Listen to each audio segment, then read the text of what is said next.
Hoje teremos mais um Lendas da Tribo, com um dos maiores clássicos de todos os tempos, E o Vento Levou. Você não assistiu ainda, Tribal? Como que você caminha sobre a terra? Como é que você consegue se olhar no espelho se você não assistiu esse filme? Se você ainda não assistiu, vá assistir e acompanhe nosso programa. Se você assistiu, também acompanhe nosso programa, que vai ter muito comentário e muitas novidades aí sobre ele. É isso aí, vamos lá!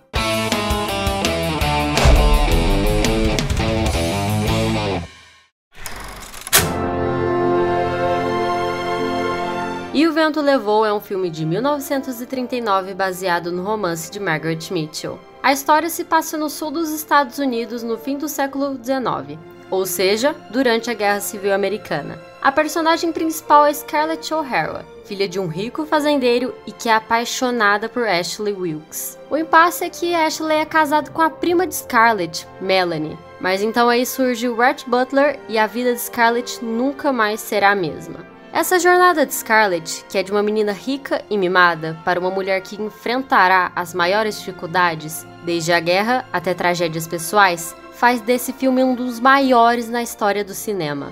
Um filme que tem definitivamente a marca dos clássicos. Salve, salve tribais de todo o planeta, de todos os universos, tudo bem?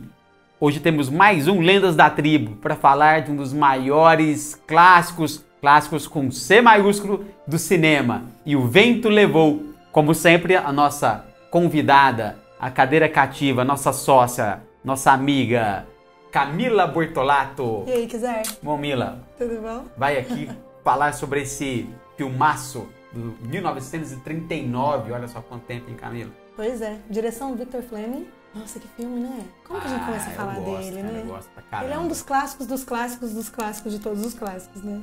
O Vento Levou é um dos filmes obrigatórios para todo cinema. E para aquele que se interessa, assim, não só pela parte histórica do cinema, mas pela parte técnica, né? Sim, um filme, que cinegrafia, né? Impecável, né?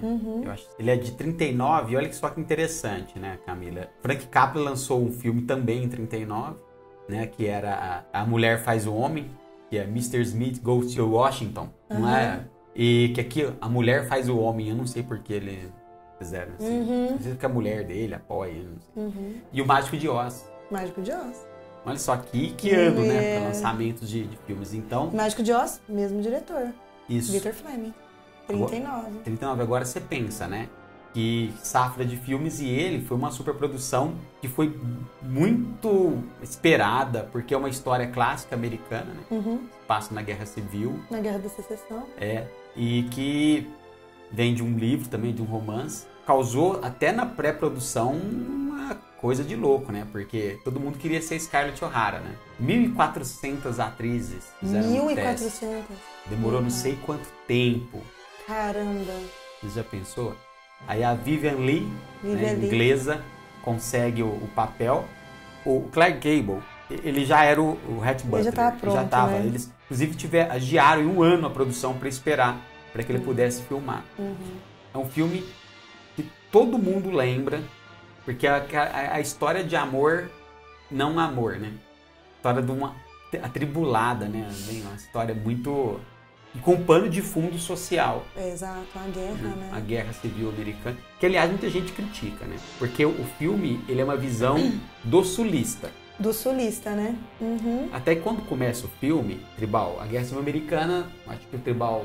né, sabe, a guerra entre o norte e o sul dos Estados Unidos. O sul agrário, né? É produtor de algodão, e o norte industrializado. Então eles mostram o sul no começo do filme como um lugar bem cordato, né? Tipo assim, os cavaleiros, as damas, bem tradicional. Eu entendo as críticas. E os negros escravos muito passivos, né? Sim. E alguns assim conformados com a situação. Então tem essa crítica sobre o filme. O elenco, né? Clark Gable, Vivian Leigh, a Olivia de Havilland, que faz a Melanie, que é a prima da Scarlett, e a Hattie McDaniel, que seria a Mamie, né? A Mamie, né? Que é uma, digamos assim, ela que cuida da Scarlett, é uma escrava, e praticamente desde pequena que fica dentro da casa grande, né? E sinceramente, a maior atriz do filme, na minha opinião. Ela é a maior atriz. Passa aquela coisa assim, até parece que é uma, você tá vendo uma pessoa real. Você não tá vendo uma pessoa interpretar. Muito verossímil, né? Não é? Assim, parece que é ela. Parece que é ela ali, né? Apesar de que a gente tá falando de um filme de 39. 39 ainda, uma característica dos filmes dessa época é a atuação com muitos recursos teatrais ainda, de teatro de palco. Sim. Então são todos, assim, aquelas atuações mais exageradas, né? Mais canastronas mesmo, né? Você não vai em tal lugar, né? E aquelas viradas de cabeça super bruscas, né? Aquela coisa de palco, né? E dentro dessa atuação, que a gente tem que, claro, que eu sempre falo isso em quase todos os nossos vídeos aqui, a gente tem que assistir o filme no contexto histórico, tentando se colocar na época em que ele foi feito, pra gente entender como é que é a proposta dele.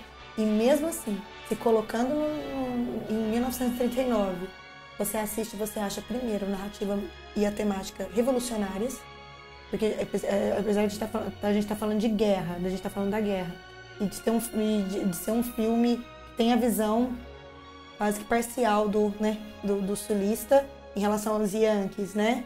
Que são tratados como monstros, né? Eles entram, estupram são pessoas, e são ladrões, estão... Né? Eles já colocam dessa forma. Apesar disso, a temática é revolucionária. Primeiro, a personagem da Scarlett O'Hara não é uma mulher comum que só quer casar pra ter... Não, ela é apaixonada, ela é uma garota mimada, ela começa... A evolução da personagem também é uma coisa a se destacar do filme, porque é uma evolução incrível, um roteiro muito bom. O filme é dividido em atos, né? Sim. É um filme de 4 horas. Então é um filme que a gente merece ser dividido em atos mesmo. E a evolução da personagem dela nesses atos é muito interessante. E é uma personagem que não é clichê, aquela garotinha apaixonada que quer se casar e tarará. Não, ela é apaixonada, mas ela usa os charmes dela. Ela é, no começo, uma garota mimada, útil, mas ela é, ao mesmo tempo... faz truques pra conseguir, né, o que ela quer. O que ela quer. Então, assim, dá pra você ver que, ao mesmo tempo, ela tá dando um jeito de fazer o que ela quer. Ela é rebelde, né? De jeito dela. A história dela, né? O filme, ela é a protagonismo protagonista. É dela. Né? A jornada da Scarlett. A jornada da Scarlett. Né? Com a personagem... Ascensão, queda e... Exato, né? ela é o personagem principal. O Clark Gable, ele não é o protagonista. Ele é o cara ou a pessoa que vai tirar ela do eixo. Sim. Não é? Mas assim, até então vai ficar aquela coisa muito mal resolvida entre os dois o filme inteiro. Isso é muito legal, porque isso também não é o clichê. Porque ainda mais num filme de 39... assistido por homens e mulheres, principalmente as mulheres, esperavam que o negócio ia ter um desfecho, né, romântico. A gente sempre espera o final feliz, né? Ainda mais, a gente tá falando de um filme de 39. Claro que o público tava esperando que fosse o final feliz comum, né? Final feliz padrão, ainda mais nessa época. Não tem nada de padrão nesse filme. Você não consegue adivinhar as coisas que vão acontecer. E acontecem muitas catástrofes na vida dela, né? E ela tem uma capacidade de resiliência, assim, de força. Sim. Cena clássica, né? Eu nunca mais vou passar fome, né? Nossa, aquela cena é muito clássica. Um Deus por testemunha, nunca mais passarei fome, nem eu nem minha família. Com a cenoura na mão, né? God is my witness, they're not going to lick me. I'm going to live through this, and when it's all over, I'll never be hungry again. No, nor any of my food. E que toca a música que muita gente associa ao filme, que é Tara's Home.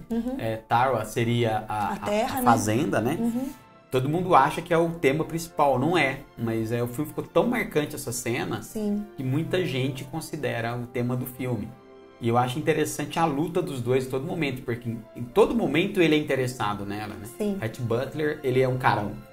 Aliás, até hoje eu não consigo entender o que ele é. Se ele é um aventureiro, se ele é... Galanteador, se ele é culto. Muito culto. Ele tem dinheiro. Muito dinheiro, a gente não sabe o que ele faz. Só que ele não é ostentador.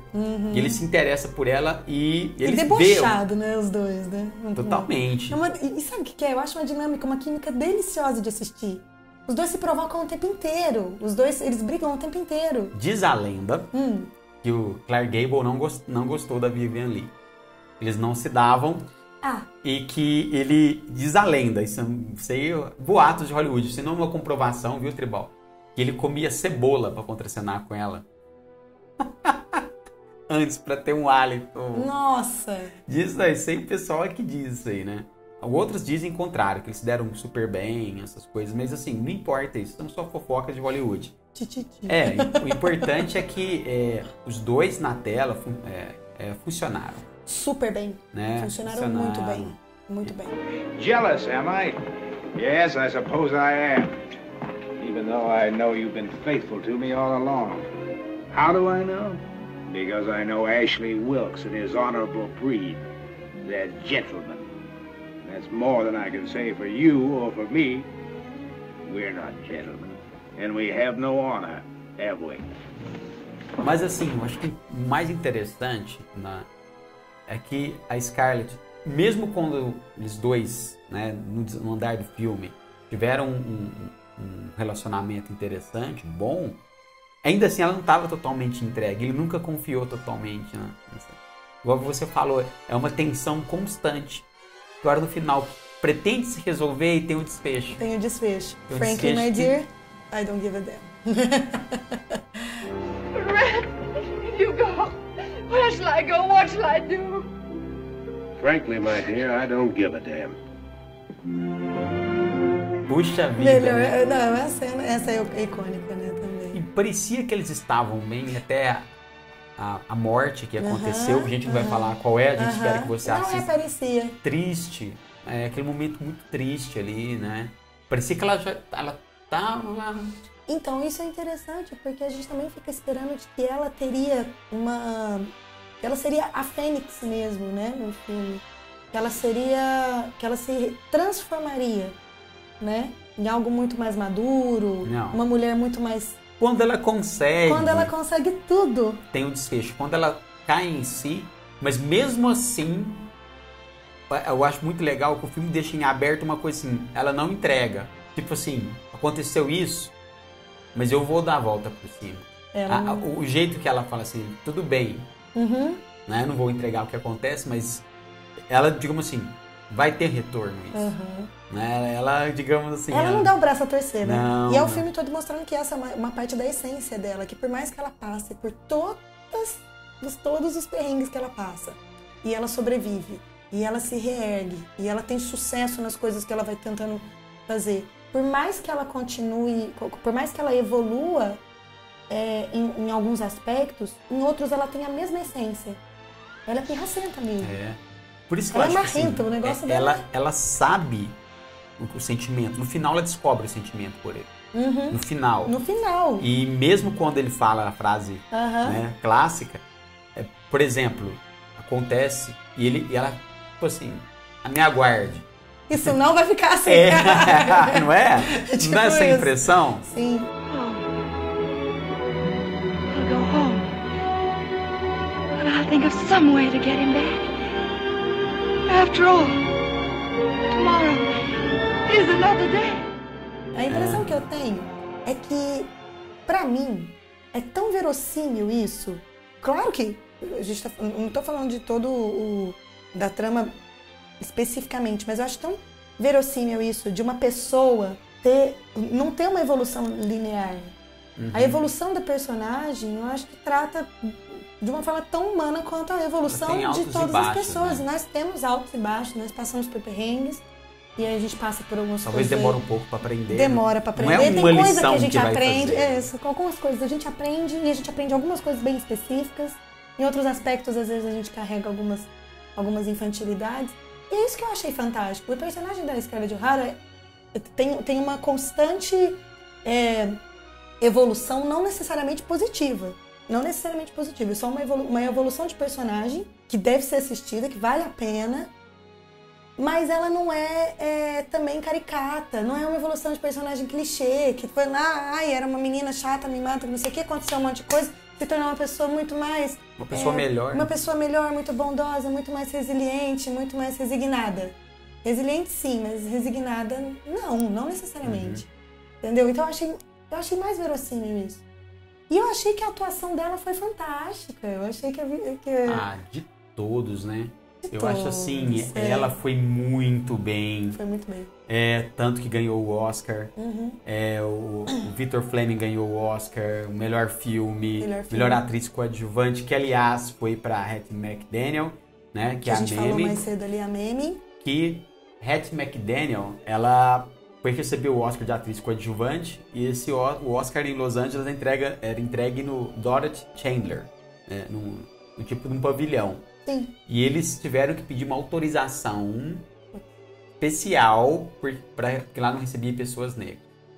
Nossa, gente. Olha que tem. Aí depois a gente fica pedindo. Né, gente? A gente fica pedindo diversidade. Mas é mimimi. Alguém acha isso normal? Alguém acha que isso é minimamente aceitável? Que é mimimi fazer isso? Até na pré-estreia em Atlanta, quando o filme foi lançado, foi filmado grande parte em Atlanta. Então eu fui fazer as filmagens lá. Ela não queria ir, a Hattie McDaniel. Ela alegou doença, mas todo mundo sabia que ela não queria com medo de manifestações racistas.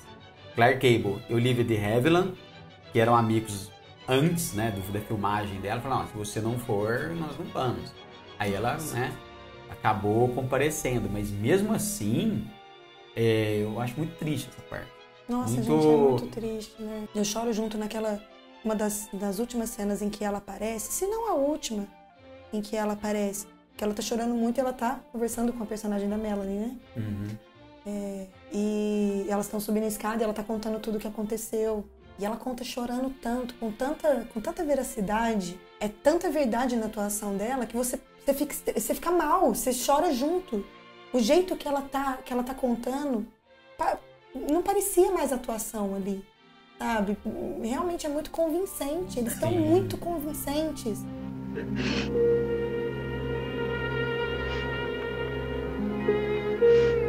Lord, please have Mr. Red in this hour, this week. E aí você vê isso, ainda mais na sétima arte, você vê esse preconceito, é muito triste, né? A pessoa não merecer receber um prêmio, sabe? Pesadíssimo. É muito pesado. Então, gente, não tem o que se reclamar quando se reclama a diversidade, a representatividade. A gente tem que pedir, insistir, ser chato com isso mesmo e exigir direito igual, porque não tem jeito, não faz sentido. Eu prefiro ser taxado de chato do que omisso.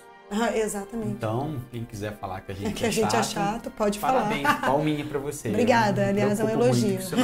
Tá vindo desse tipo de gente. Exatamente. A Olivia de Havilland tem um carinho especial por ela que faz a Melanie. Inclusive, o personagem é muito legal no filme. Nossa, o personagem da Melanie é a mais... Ela é forte. Ela é forte e ela é assim... Eu acho que ela sabe que a prima gosta do marido dela. Ela fazia mas de mesmo boba. Assim, ela tá ali, ó. E ela tinha um amor genuíno, né, pela Scarlett O'Hara. Ela sabia tudo que ela era. Ela sabia, assim... Você vê, ainda mais no final, você vê o tanto que ela sabia o que era a Scarlett O'Hara. E ela é íntegra, né? Eu te amo. Eu amo mesmo. Eu te amo como ser humano, né? Tipo, e ela abraça, ela defende. Não fala dela, né? Ela é íntegra. Ela, sim, é muito resignada e ela recebe todas as seus acontecimentos, os trágicos, de uma forma bem muito resiliente. Muito resiliente, muito, né, serena e... Mas a Olivia de Havilland transmite isso. Eu acho que o rosto, o semblante dela transmite uma coisa legal, uma coisa... E serena. Eu tenho um carinho especial por ela por causa... Quando eu era criança, assistia na Sessão da Tarde em Hollywood, o Robin Hood do Errol Flynn. E ela era Lady Marion, né? Então, ela fazia filmes de cavalaria também. Legal. Então, ela tem aquela coisa... Simpaticona? Ai, depois, tá vendo? Depois eu pego no seu pé. Você tá vendo o tribal como é? Gente, eu tô usando licença poética. Ela me cutuca. Ela é linda, pronto. Linda, maravilhosa. Acho ela bonita. Não tem problema falar que ela é linda. Não, tem. Mas eu gostei do simpaticona. Eu não posso adotar pro resto da minha vida? Simpaticona é uma coisa tão única. Não existe nada igual ao simpaticona. Eu falei, Adele, eu ia usar um outro termo no nosso vídeo sobre as heroínas, só que me escapou. Ai, foi uma falha. Me contive. Ela é bonita, eu acho. Tudo bem. Eu acho ela Tá bom, eu também acho. Simpaticona. Simpaticona. Não, acho ela... Cesar chega na balada, oi, te achei simpaticona. Não, eu ia falar gata pra caramba, mas você ia me olhar, você ia me detonar, então foi a primeira coisa que me veio à cabeça. Foi a primeira palavra que veio. Nossa, na hora que eu tô assim, nervoso, eu ia falar assim, ela é muito... Aí depois eu procurei uma palavra, você entendeu? Eu fui pra um lado e de repente minha... Não, você entendeu? Não, né? Ela é simpaticona. Então, tá linda, maravilhosa. Viu? Ok. Nossa. Terá volta. Gente, o que eu fiz? Ai, é momentos de fight. Mas eu conheço, você me chamou de chata num outro vídeo. Mas eu sou chato. Viu, Tribal? Procurei. Eu nem me lembro qual. Não sei, a gente passa por muitos momentos, assim. Tem algumas coisas que a gente fala que são da boca pra fora, outras não. Mas você é chato. Pode falar. Sim, você é chato. Você não tem dúvida. Eu adoro isso. Nossa. Eu não tenho a menor dúvida. Repete. Você é chato. Nossa. Nossa, cara, ele te acha tão simpaticona. A dúvida se era. Obrigada. Foi de verdade. Você acha tão simpaticona, mas é verdade, eu tô elogiando. Pode. Nossa, eu queria mesmo ser chamada de simpaticona. Depois que eu conheci esse termo, eu tô lutando todos os dias pra ser chamada de simpaticona. Eu acordo no espelho, o que eu preciso fazer pra ser simpaticona? A gente não pode errar nesse programa. A gente não pode cometer equívocos. Não é erro! Eles ficam marcados para sempre. Aqui. Tem que apagar. O Will é culpado disso. Você não tirou da edição. Tá vendo? É o Will. Se você é cúmplice dessa criatura que está ao meu lado. Imagina. Ele é outro simpaticão, não é?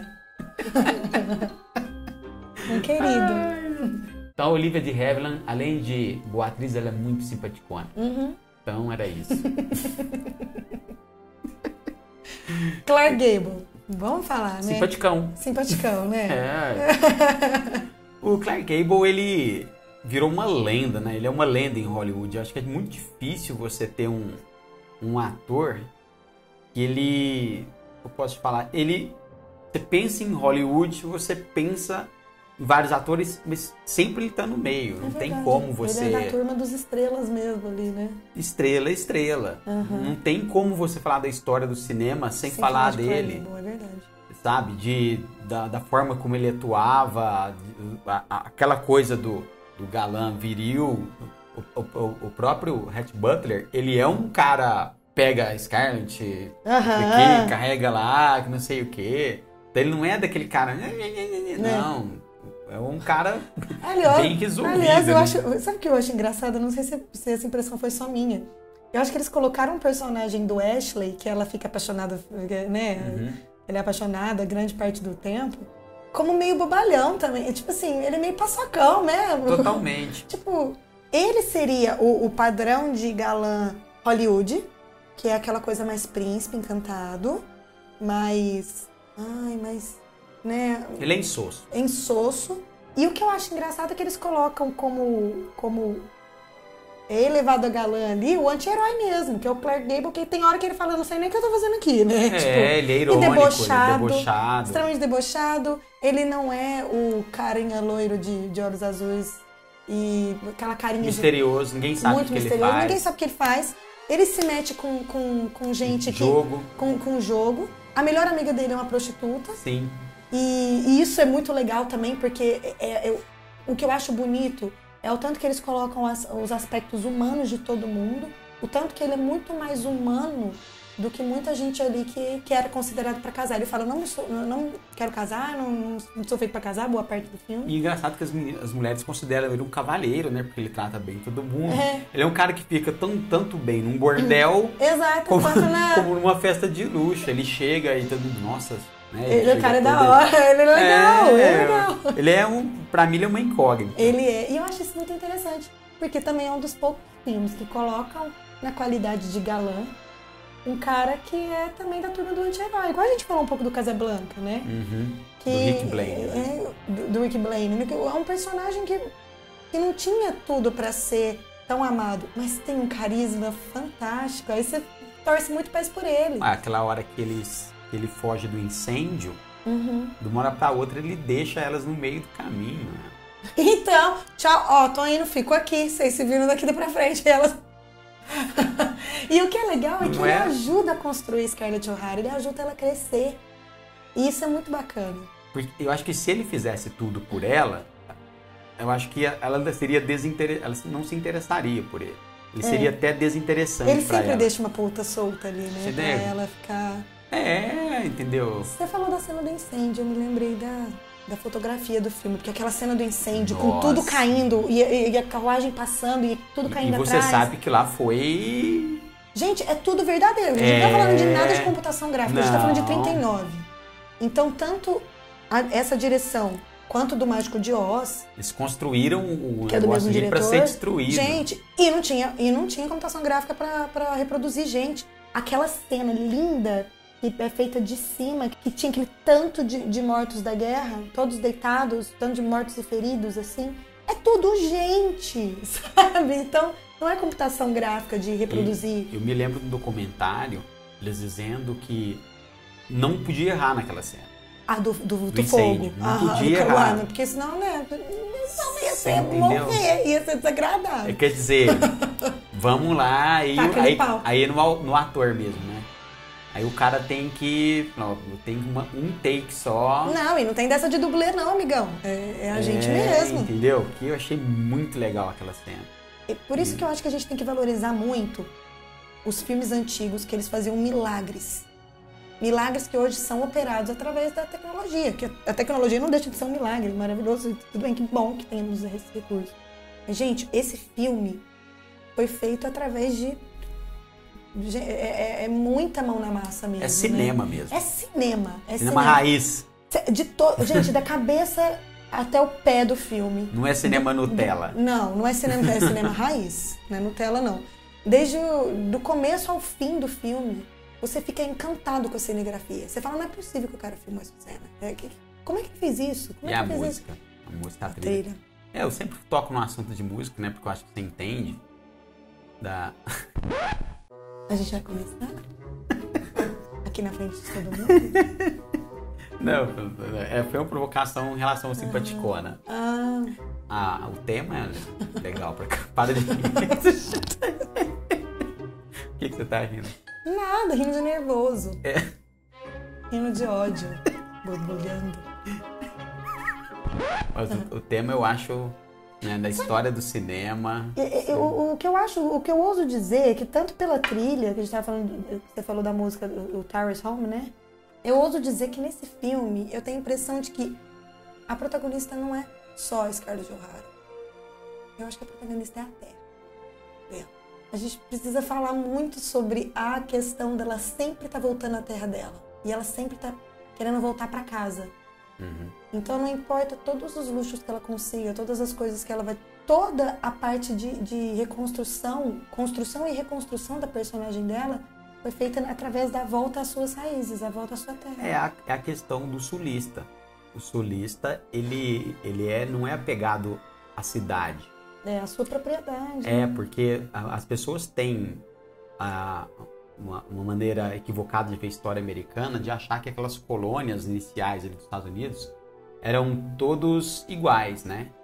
Não é. O norte era mais ligados à questão religiosa, protestantismo, bem no comecinho, e depois tinha a parte do comércio, o sul totalmente agrário. Então essa questão do cavaleiro, do cavalo, a liberdade, o campo, aí depois ele vestiu a melhor roupa no domingo para ir para a igreja, aquelas coisas. Então tudo isso é muito arraigado no sul. Então essa questão da terra, de estar ligado na terra, de voltar, de ter um lar, de ter uma casa, uma coisa, é a questão sulista, né? Então o Vento Levou, o romance, o filme, ele é muito benevolente com o sul. Pois é. Né? Por isso que talvez tenha gerado muita crítica, porque eles falam, no sul a gente tinha escravidão, mas tinha isso. Sim. Sim. Coisa assim, né? Para quem quer ver com esses olhos, ele consegue ver com esses olhos. Então, você tem razão. Essa questão dela voltar para casa, tem essa questão de ser muito ligado à questão da agrária, a questão que o sul é ensolarado, é diferente do norte, que tem neve, ali não, ali é tudo muito livre, é tudo muito espaçoso, né? Então acho que você tem razão, esse negócio de ela ter totalmente, tanto que ela fala, nunca mais vou passar fome, ela joelha ali, né? Tem razão, uma heroína que sempre tem que ficar em sua casa. Tá ligada, ela tá sempre ligada à terra dela, né? Uma parte da existência dela, a personagem dela depende de Tarja, né? Então ela tá sempre... Eu acho que uma das protagonistas é a própria terra. Concordo. Né? Inclusive porque a terra é completamente destruída e depois ela se reergue e ela vai retomando... Sozinha? Ela reergue a terra sozinha num tempo difícil, né? Que é o pós-guerra, que é um monte de coisa. Né? Então uma garota mimada, fútil daquela, teve que reerguer toda a família, o pai tinha enlouquecido, aquela questão, fazer um parto sozinha da Melanie, né? Porque a escrava que falou que sabia fazer parto sabia nada. E aí ela sei, mano. Então ela não podia. Aí virou enfermeira dos soldados, não aguentava ver sangue e tal, mas depois de um determinado momento ela já era tiro pra cima também, já metia bala, já protegia a propriedade, a própria família. Então ela foi adquirindo qualidades ao longo do filme que a gente vai assistindo, que é muito legal de ver. E a gente vê que nenhuma evolução é linear. Então, eu sou muito encantada com esse filme. Eu também, eu acho que é um filme que ele vai, muitas pessoas dizem o contrário, mas eu acho que é um filme que sobrevive ao tempo, né? Para aquele que gosta de cinema, você e Tubal que gosta de cinema mesmo, a gente falou de cinemão raiz mesmo, daquele feito com dinheiro, sim, está com produção, sim, mas principalmente com talento e com determinação de fazer uma coisa assim, uma história complicada, um filme longo. Um filme na raça mesmo, gente, foi feito na raça. Um elenco talentosíssimo, eles têm todos os ingredientes para você ter o clássico, né, que a gente comentou, né? Vamos lá, Camila, por que o vento levou o clássico? Fale pro nosso tribal que está ali, ávido por informações, querendo saber por que você fala que a gente tinha um filme de 4 horas, criatura. Explique por que tem que ficar 4 horas em frente a uma tela. Porque é um filme muito bom. Para quem gosta de cinema, um filme de 4 horas merece ser assistido. São 4 horas de cinegrafia impecável, são 4 horas de atuações impecáveis, de um roteiro muito bem construído, muito bem evoluído, muito bem desenvolvido. Assista esse filme. Um clássico do cinema que não é à toa que é chamado de clássico. Tenho certeza que você vai se encantar. Deixa seu comentário aqui pra gente do que você achou do filme, do que você achou desse vídeo.